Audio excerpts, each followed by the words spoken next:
এই রকম জালসা শুনতে আমাদের ইউটিউব চ্যানেল সাবস্ক্রাইব করে নিচে থাকা লাল বাটনকে ক্লিক করে চ্যানেল সাবস্ক্রাইব করেন এবং বেল আইকন নোটিফিকেশন অন করবেন। প্লিজ দিস চ্যানেল সাবস্ক্রাইব নাও। এই জন্য হযরত উমর নিজের ব্যক্তিগত মতের কথা বলছেন কি, লা তাগালু ফি মুহরিকুম, এ আমার সাথীরা, তোমরা যখন বিয়ে লাগাবে খবরদার খবরদার তোমাদের বিবিগুলো, তোমাদের বেটিগুলোর মোহরকে চড়া করিও না, বেশি মহঙ্গা করে দিও না, লাখ লাখ টাকা মোহর বেঁধে দিও না। কেন যে যদি তুমি লাখ টাকা, 1.5 লাখ টাকা, 2 লাখ টাকা মোহর বেঁধে দাও, তাহলে তোমার স্বামীর মনটা খুশি হবে না, স্বামীর মনটা বেজার হয়ে যাবে। কেন বেজার হবে? ও যদি দিনদার স্বামী হয় তো তোমার সঙ্গে ঘর সংসার করবে বটে, আর মাঝে মাঝে তোমাকে বলবে, দুলালি রে তোর জন্য আমি কিন্তু চাপে আছি, রোজিনা রে তোর কারণে আমি কিন্তু মানসিক ভাবে দুশ্চিন্তায় আছি। কিসের দুশ্চিন্তা স্বামী আমার? তখন তুমি বলবে, তোমার জন্য আমার ঘাড়ে ঋণ চেপে আছে, কয় লাখ টাকা, তো 2 লাখ টাকা, এই টাকাটা তো আমার উপরে দেনা আছে, যতদিন শোধ করতে না পারবো ততদিন আমার দেনা মুক্ত হবে না।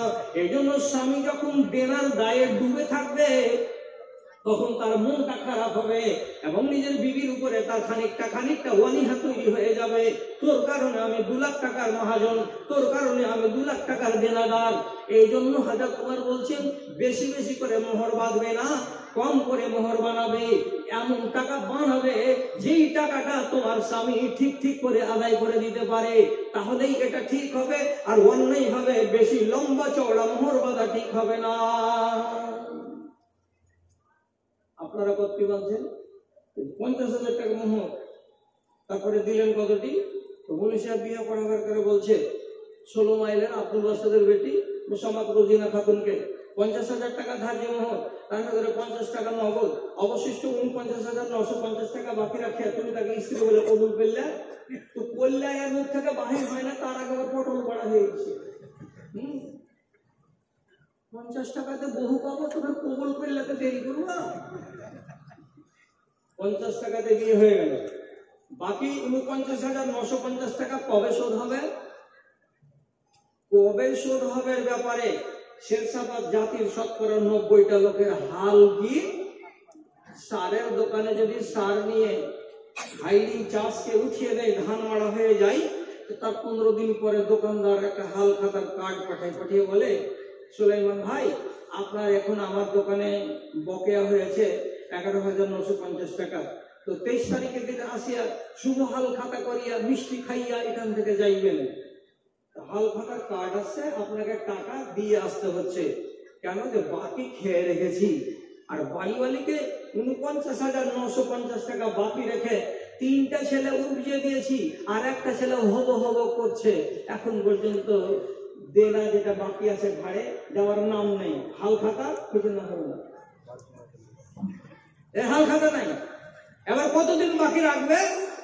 যখন 60 বছর বয়স হয়ে গেছে এই জনাবে আলীর, যখন শরীর চলে না, দুর্ভাগ্যবশত প্যারালাইসিস আক্রান্ত, হাতগুলো এইরকম করে বেঁকে, আঙুলগুলো সব জড়ো হয়ে গেছে, পাগুলো টেড়া হয়ে গেছে, তখন ওর বাড়ি ওকে রসুনের গুঁড়া দিয়ে মশলা বানিয়েছে, তেল বানিয়েছে, গাছগাছালি মিশ করে, আর ওই তেলগুলো ওর শরীরে খুব মলছে জোরে জোরে, আর হাতকে টানছে আর পাকে টানছে, আর মাঝে মাঝে একবার করে বলছে, দুলালের মা, তুমি তো কখনো আইজ গেলে বিকাল গেলে চেহারাকের মতন তুমি দুঃখ করে নিয়ে যাবে, আমার যে কিছু করে গেলে না, আমার দেনা পাওনাটা যে তুমি দিয়ে গেলে না। তো মুখ বাম দিকে নিয়ে চড়া হয়ে আছে, আর স্ত্রী তখনও মোহরানা চাইছে 60 বছর বয়সে, তো তখনও মোহরানা দেওয়ার নাম নেই না, ওই টেনা কেমনি করে ধরে আসার পর্যন্ত তখন দুই মরল। আরে তো কখন দিবা? তোমার এগুলো তো টান মেরে দিয়েছে, হাত টান মেরে দিয়েছে, এখন তোমার শ্বাসটাকে টান মেরে দিতে মালাকের মধ্যে কয়দিন দেরি লাগে, বলছে দিব রে দিব। যদি ঝুট হয় তো মাফ করে দিয়ে, সত্য হয়তো মেনে নিবেন। আমাদের দেশে 100টা জানাজার ভেতরে 20টা জানাজাতে এইরকম প্রশ্ন খাড়ো হয়, কি বলেন? ছেলেপিলেরা বলে, আমার ভগ্নিপতি মরে গেছে কিন্তু আমার বোনের মোহরানা দেয়নি, বিষয়টা এমনি হয়ে থেকে গেল। চট করে বলে, কি তোমার বাপ মোহর টোহর দেয়নি নাকি দি? বলছে হ্যাঁ আমরা তো জানি না মহারানা কি হয়েছে না হয়েছে, তো শুনছি মহারানা বাকি আছে। তো বাকি মোহর রেখে তোমার বাপ কবরে চলে গেল, তো তোমার দেনা নিয়ে যে কবরে চলে গেল, তো সেই লোকটা কি কল্যাণ পাবে? তখন মশলা খাড়ো হচ্ছে। তারপরে মশলা জিজ্ঞেস করছে বিনা মোহরের লোকটা মরে গেছে, এখন ওর ছেলে পিলেরা মোহর দিতে চাইছে ওর বাপের, তো ছেলে মোহরটা কে পাবে বলেন তো? যার কাজ ছিল মোহরানা দেওয়া সে দিল না, এখন শোধ করবে কারা? তোমার ছেলেরা। দে, তোর বাপ ছাড়া পেয়ে যাবে, কিন্তু এই মোহরানাটা তোর মা যদি পেত তার মনটা খুশি হতো আর নিজের মতো করে ব্যবহার করে মরতো। সেটা করতে পারেনি, কার কারণে? তো তোর এই অভাগা বাপের কারণে এমনি এমনি চলে গেছে। এবার স্ত্রী যদি বেঁচে থাকে তো তাহলে তার হাতে মোহরানাটা দিয়ে দিতে হবে।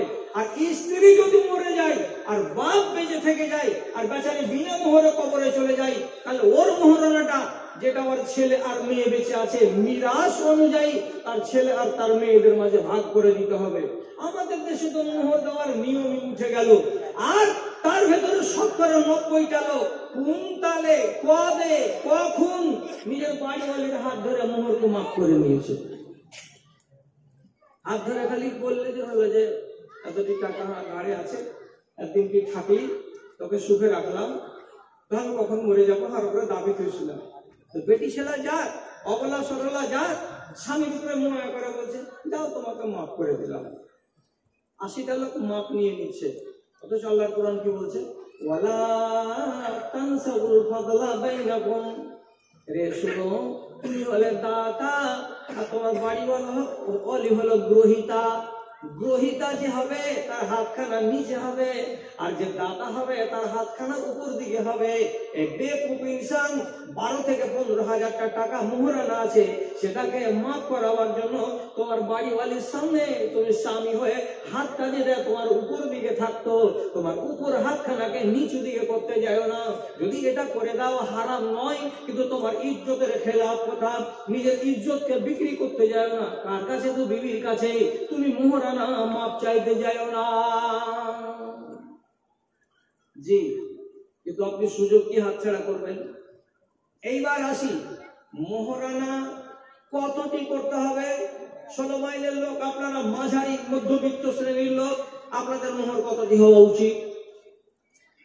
এবার আমি কমসে কম মোহর কত হয় তা ধার্য করে দিতে পারবো না।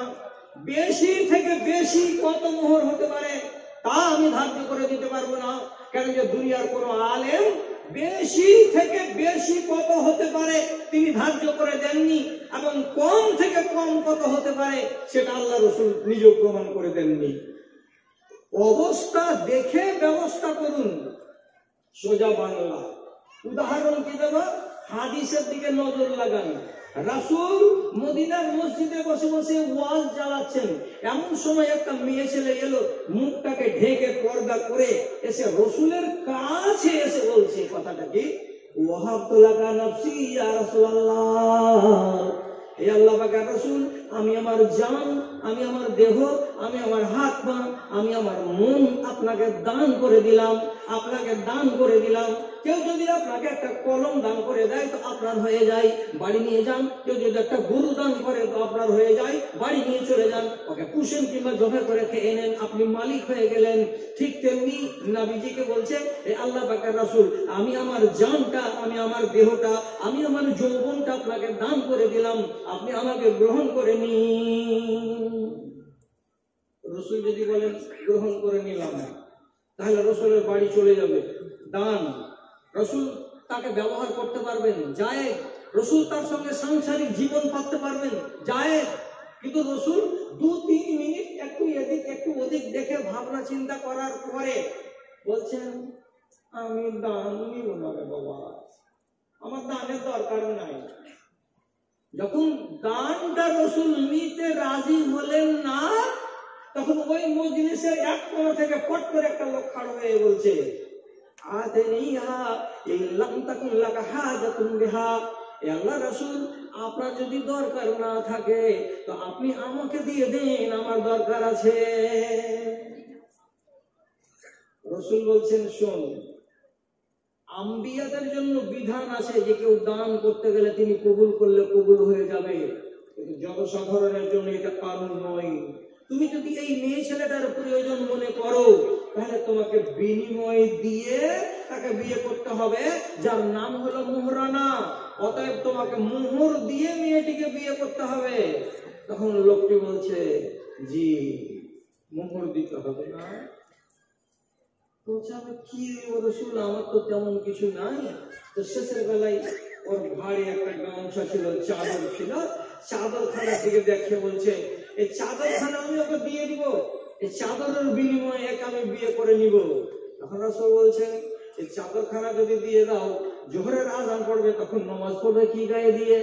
যদি এই লুঙ্গিটাকে, এই চাদরটাকে তুমি কেচে দাও, আর একটা তোমাকে পড়তে হবে। কাঁচা লুঙ্গির পরে শুকনো চাদর তুমি পাবে কোথায়? একখানা চাদর গায়ের উপরে আছে, সেটাই যদি তুমি দিয়ে দাও তোমার বাড়িওয়ালিকে, তাহলে তোমার জীবন সঙ্গীন হয়ে যাবে। এই জন্য তোমার কাপড় দিয়ে এই মেয়ে ছেলেটার সঙ্গে বিয়ে করা যাবে না। কি করতে হবে? হাদিস বলছে, ওয়ালতামিস ওয়ালাউ কানা খাতামান মিন হাদিদিন। বাড়ি যাও, আর যাওয়ার পরে যা পাবে তাই নিয়ে এসো।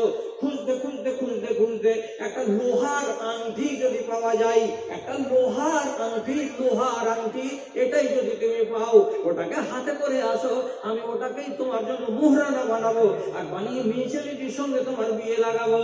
লোকটা বাড়ি গেল, আর যাওয়ার পরে গরিব মানুষ সারাটা বাড়িকে খাংড়িয়ে আর মিংড়িয়ে আর খুঁজে খুঁজে কোনো জিনিস পেল না, খালি হাত এসে বলছেন, আল্লাহ পাকের রাসূল, আমার বাড়িতে একটা লোহার আংটি পর্যন্ত না। এবার কি হবে? রাসূল বলছেন, এই তো বিয়ে করবে, আর মগজে টান পড়ে গেছে, বিয়ে না করলে থাকতে পারবে না। আবার একে যে বিয়ে দেবো তো মোহর লাগবে, আর মোহরের কোনো ব্যবস্থা হয় না। তখন রাসূল কারীম সাল্লাল্লাহু আলাইহি ওয়াসাল্লাম লোকটিকে বলছে, আচ্ছা তোমার যখন কাপড় নাই, টাকা নাই, পয়সা নাই, লোহার একটা আংটি নাই, তাহলে তোমার তো বিয়ে আমাকে পড়াতেই হবে। তা আমি বিয়ে পড়াবার জন্য তোমাকে একটা কথা জিজ্ঞেস করছি, তুমি কোরআন মাজিদের কোন সূরা টুরা মুখস্থ রেখেছ? জি, সূরা মুখস্থ আছে। সূরা দাহার আছে, সূরা তালাক আছে, সূরা নূর আছে, 4-5টা সূরা আমি মুখস্থ করে রেখেছি। তখন রাসূল কারীম বলছেন, যাওয়াজতুকা বিমা মাকা মিনাল কুরআন। এই ছেলেটা, যুবকটা, আমি তোমার এই মেয়েটার সঙ্গে বিয়ে পড়িয়ে দিলাম।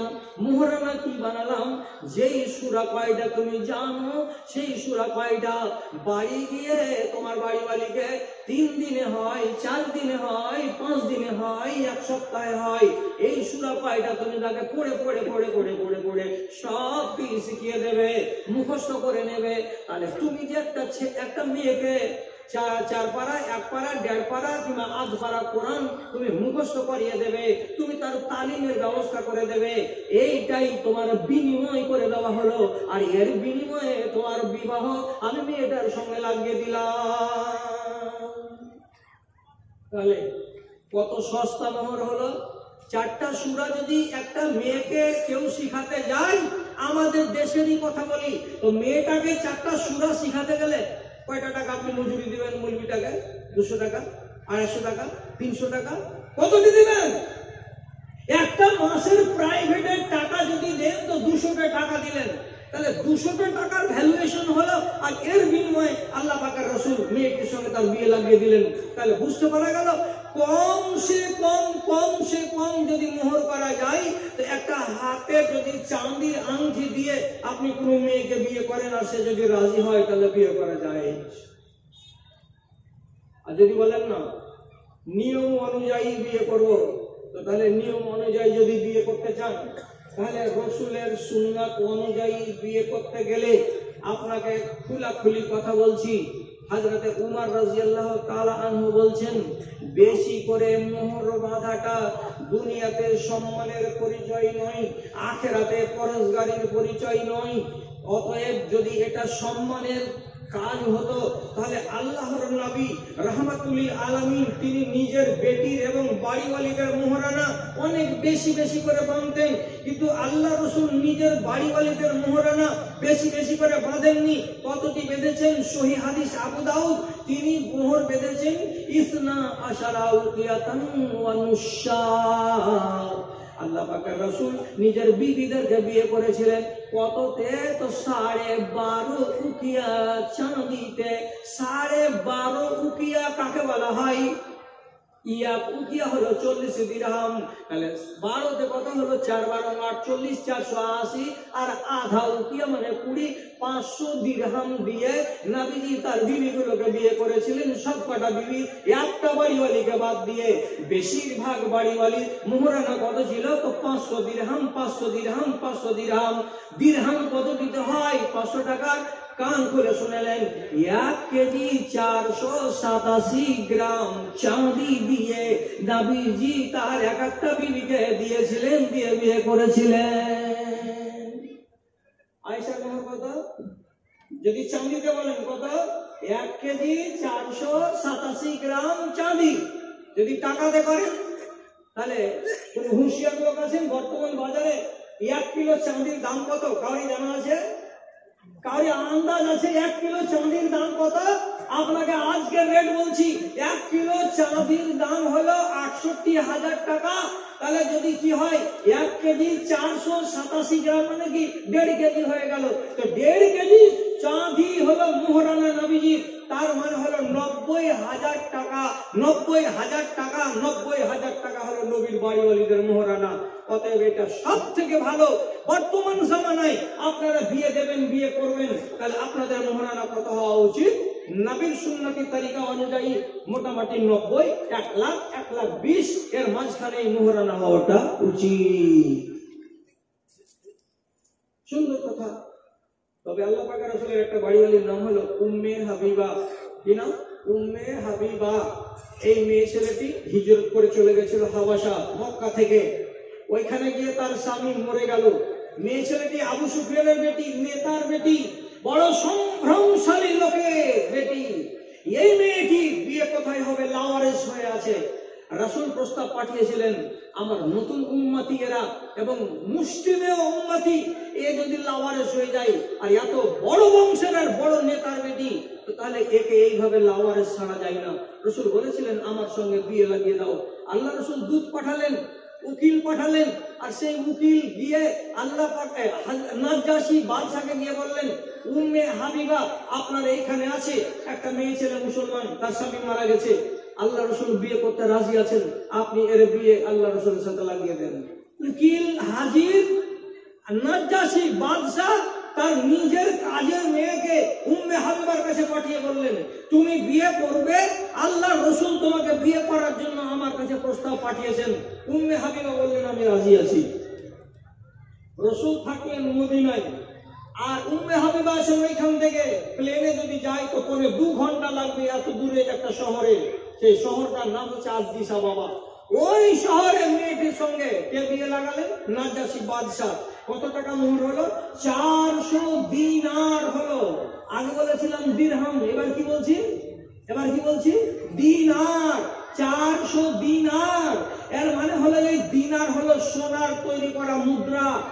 একটা দিনারে 4.02 পয়েন্ট সোনা থাকে। 4.02 গ্রাম সোনা থাকে একটা সোনার মুদ্রাতে। তাহলে এতটি সোনা দিয়ে নাজ্জাশী বাদশা কেবলমাত্র রাসূলের একটা বিবি উম্মে হাবিবা তার বিয়ে দিয়েছিলেন। এরই মোহর হলো সব থেকে বেশি। কেন বেশি হলো? রাসূলের বিয়ে দিয়ে দিয়েছিলেন বাদশার মতো করে দিয়ে দিয়েছিলেন বলে তার মোহরানা বেশি হয়েছিল। আর বাদ বাকি যতদিন নবী ছিল, বিবি ছিল, সবটির মোহর এটাই হয়েছিল যে এটা 500 করে দিরহাম। তাহলে বেশির একটা সীমা পেয়ে গেলাম, কমের একটা সীমা পেয়ে গেলাম। এইবার দিতে গিয়ে আপনি এত আগে আর পিছে কেন করছেন? এটা করা কি মুসলমানদের, মুমিনদের উচিত? ভালো করে বুঝুন। কথা শুনতে এসেছেন, আগামীকালকে আর জালসা হবে না। আর আমি তো ভোজপুরি নই যে আপনাকে ভোজপুরি গীত শোনাবো। আমি হলাম 62 বছরের একটা অচল বুড়ো ডবল অপারেশনের লোক। আমি যা বলছি কোরআন হাদিসের কথা। আর এতে যদি আপনার মন ভালো হয় তাহলে আলহামদুলিল্লাহ, আর ভালো যদি মন না হয় তাহলে আগামী বছর অন্য লোককে আপনি দেখবেন। 15 বছর বয়স হজরতে ফাতেমা, আর 21 বছর বয়স হচ্ছে হজরতে আলী। মদিনা হিজরত করে যাওয়ার দ্বিতীয় বছরের প্রথম দিকে রাসূল হযরত আলীকে বললেন, তোমাকে আমি আরো কাছে আনতে চাই। কেমন করে কাছে আনতে চাইছেন? বললেন, আমার বেটি ফাতেমা, তোমার সাথে আমি বিয়ে লাগাতে চাই। বিয়ে করবে? চাচাতো ভাই এটা। চাচাতো ভাইয়ের সঙ্গে নিজের বেটির বিয়ে লাগালেন নবীজি। হযরত আলী বলছেন, আমি রাজি আছি, যেটাতে আপনার খুশি সেটাতে আমিও খুশি। আপনি যদি ফাতেমার বিয়ে আমার সঙ্গে দেন, আর এতে যদি আপনার আনন্দ হয়, তাহলে আমি কিসের জন্য আপনাকে নিরানন্দ করব? আমিও রাজি আছি, আমার অসুবিধা নাই। বিয়ে হয়ে গেল। যেদিন বিয়ে হলো সেদিন মসজিদের নববীতে বিয়ে হলো। বিয়ের মজলিসে কতটি লোক ছিল আঙুলে গুনুন। একজন ছেলে পেলে, এ ভাইরা বোনেরা, একটু আল্লাহর রাস্তায় শোনো কথাগুলো। গত 3 দিন আগে আমার শামসি বাজারে একটা বিয়ে হলো, একবারে খাঁটি মুসলমানের পরিবারে। 173টা বরযাত্রী এসেছিল। কতটি বললাম? 173টা বরযাত্রী, আর 27টা বেটি ছেলে। 27টা বেটি ছেলে এমন করে সেজে এসেছে, ওদের সাজ গোজ আর কাপড়ের স্টাইল দেখে মনে হচ্ছে এই 27 জনের আজকে বিয়ে হবে। এরা বিয়ে করতে এসেছে, আর 27টা জামাই আজকে বাড়িতে ঠিক করা আছে। না হলে এত সাজ কিসের? যত লাল ছিল বাজারে সব ঠোঁটের এ পারে আর ও পারে, তলে আর উপরে মেখে লালে লাল করে রেখেছে। চোখের পাতাগুলোর উপর দিকটাকে নিচের দিকে নামিয়ে এখানে সবুজ সবুজ টিয়া রং করেছে। আর এইগুলো তো উপর দিকে এমন একগুলো রং মাখিয়েছে যে আবার ডানে হচ্ছে তো সবুজ, বামে হচ্ছে তো লাল। দেখে মনে হচ্ছে এখানে এমন কোন মেশিন লাগানো আছে যে মেয়েটি ডানে ঘুরবে তো লাল হবে, আর বামে ঘুরবে তো সবুজ হবে। পোশাকের নাম কি? কাঁটা লাগা। পোশাকটার নাম কাঁটা লাগা। যে ছেলেই দেখছে ওর ভিতরে খালি কাঁটা লাগছে, উফ বাপরে কি গেল কাঁটা লাগাই তো। মাথার চুল মেপে দেবো, 28 ইঞ্চি লম্বা, 30 ইঞ্চি লম্বা, 35 ইঞ্চি লম্বা। চুল খোলা ছিল, ঢাকা ছিল না? বুঝেছি না, চুল ঢাকা ছিল না। তাহলে প্রসঙ্গে চলে এলো বলে বলছি, একটা অন্যায় কাজ আমাদের দেশের ছেলেরা করে। তাহলে এই কোন তালাক পাওয়া বেটি ছেলেকে কোন ছেলে বিয়ে করতে রাজি নয়। এটা হলো পাক্কা বদমাশি চাল। 2 নম্বর, মেয়েদের পাক্কা বদমাশি চাল হলো একটা, সেই যে তারা কি করে, মেকআপ করে, সাজসজ্জা করে। মেকআপ করা, সাজসজ্জা করা জায়েজ জায়েজ জায়েজ, কিন্তু আল্লাহ রাব্বুল আলামিন সূরা নিসার নূরের ভেতরে বলছেন, ওয়ালা তুবদিনা জিনাতাহুন্না ইল্লা লিবুলাতিহিন্না। তোমার লাল লাল ঠোঁটগুলো রিকশাওয়ালাকে দেখাতে পাবে না, তোমার লাল লাল ঠোঁটগুলোকে স্টেশন মাস্টারের কাউন্টারে গিয়ে দাঁত মিল করে তাকাতে পাবে না, তোমার লাল লাল ঠোঁটগুলো তোমার গ্রামের কোন লেবারকে দেখাতে পাবে না। এগুলো কাকে কাকে দেখাতে পাওয়া যাবে? সূরা নূরে আল্লাহ রাব্বুল আলামিন বলছেন, তোমার রূপ, তোমার সৌন্দর্য, তোমার ঠোঁটের লালি এবং তোমার চুলের সবকিছু ডিজাইন কে দেখতে পাবে? তোমার স্বামী দেখতে পাবে, তোমার স্বামীর বাপ দেখতে পাবে, তোমার নিজের বাপ দেখতে পাবে, তোমার নিজের ভাই দেখতে পাবে, তোমার পেটের ছেলেগুলো দেখতে পাবে, তোমার বোনের ছেলেগুলো দেখতে পাবে। এই 6 রকমের লোক বেটা ছেলে দেখতে পাবে। আর কে দেখতে পাবে? এমন একটা নাবালক বাচ্চা, যে ছেলেটা যৌবন কাকে বলে বুঝে না, সেক্স কাকে বলে বুঝে না, লাভ কাকে বলে বুঝে না, ভালোবাসা কাকে বলে বুঝে না। এমন জিনিসগুলো যারা বুঝে না, এমন নির্বোধ ছেলে যদি তোমার এই রূপগুলোকে দেখে নাই, তাহলে যারা দেখতে পাবে।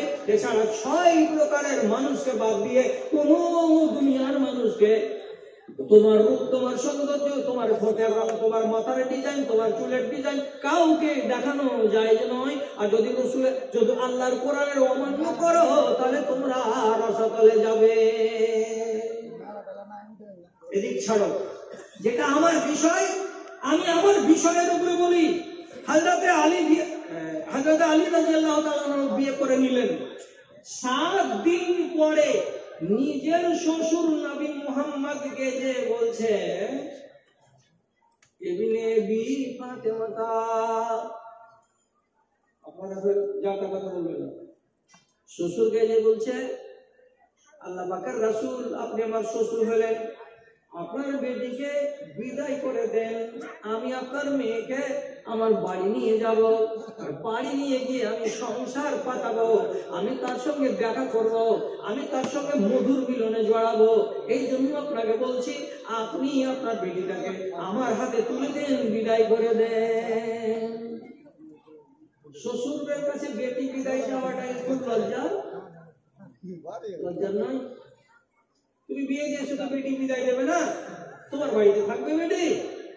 হযরত আলী যেমনি বলছেন যে আপনার বেটিকে বিদায় করে দেন, আমি বাড়ি নিয়ে যাব, আমাকে সংসার পাতাতে হবে, রাসূল সাথে সাথে বলছেন, বাবজি যখন বিয়ের অনুষ্ঠান হয়েছিল তখন অনুষ্ঠানে কে কে লোক ছিল মনে আছে? এটা বলা হয়নি, আবার গুনে বরযাত্রী। হযরত উমর রাদিয়াল্লাহু তাআলা আনহু মসজিদে ছিলেন, হযরত আবু বকর সিদ্দিক রাদিয়াল্লাহু তাআলা আনহু মসজিদে ছিলেন, আল্লাহ পাকের নবীর একটা চাকর মসজিদে ছিলেন, হযরত আলী রাদিয়াল্লাহু তাআলা আনহু মসজিদে ছিলেন, আল্লাহ পাকের নবী নিজে সেখানে মসজিদে হাজির ছিলেন। তাহলে বেটা ছেলে মোট কয়টা হলো? 5টা হলো। 5টার ভিতরে একটা হলো মেয়ের বাবা, আর একটা হলো পাত্র, একটা জামাই বাবু। তাহলে 2টা বাদ গেল, তো বরযাত্রী কয়টা টিকলো? তো মাত্র 3টা। বিয়ে হয়ে গেল, এবার বিদায় চাইছো কয়দিন পরে? 6 দিন 7 দিন পরে বেটি বিদায় দিয়ে দিব, ঠিক আছে, কিন্তু আমার বেটিকে যে কিছু মোহর দিয়ে নিয়ে যেতে হবে, তো মোহর দাও। কি রেখেছো মোহরানা আমার বেটিকে দেওয়ার জন্য?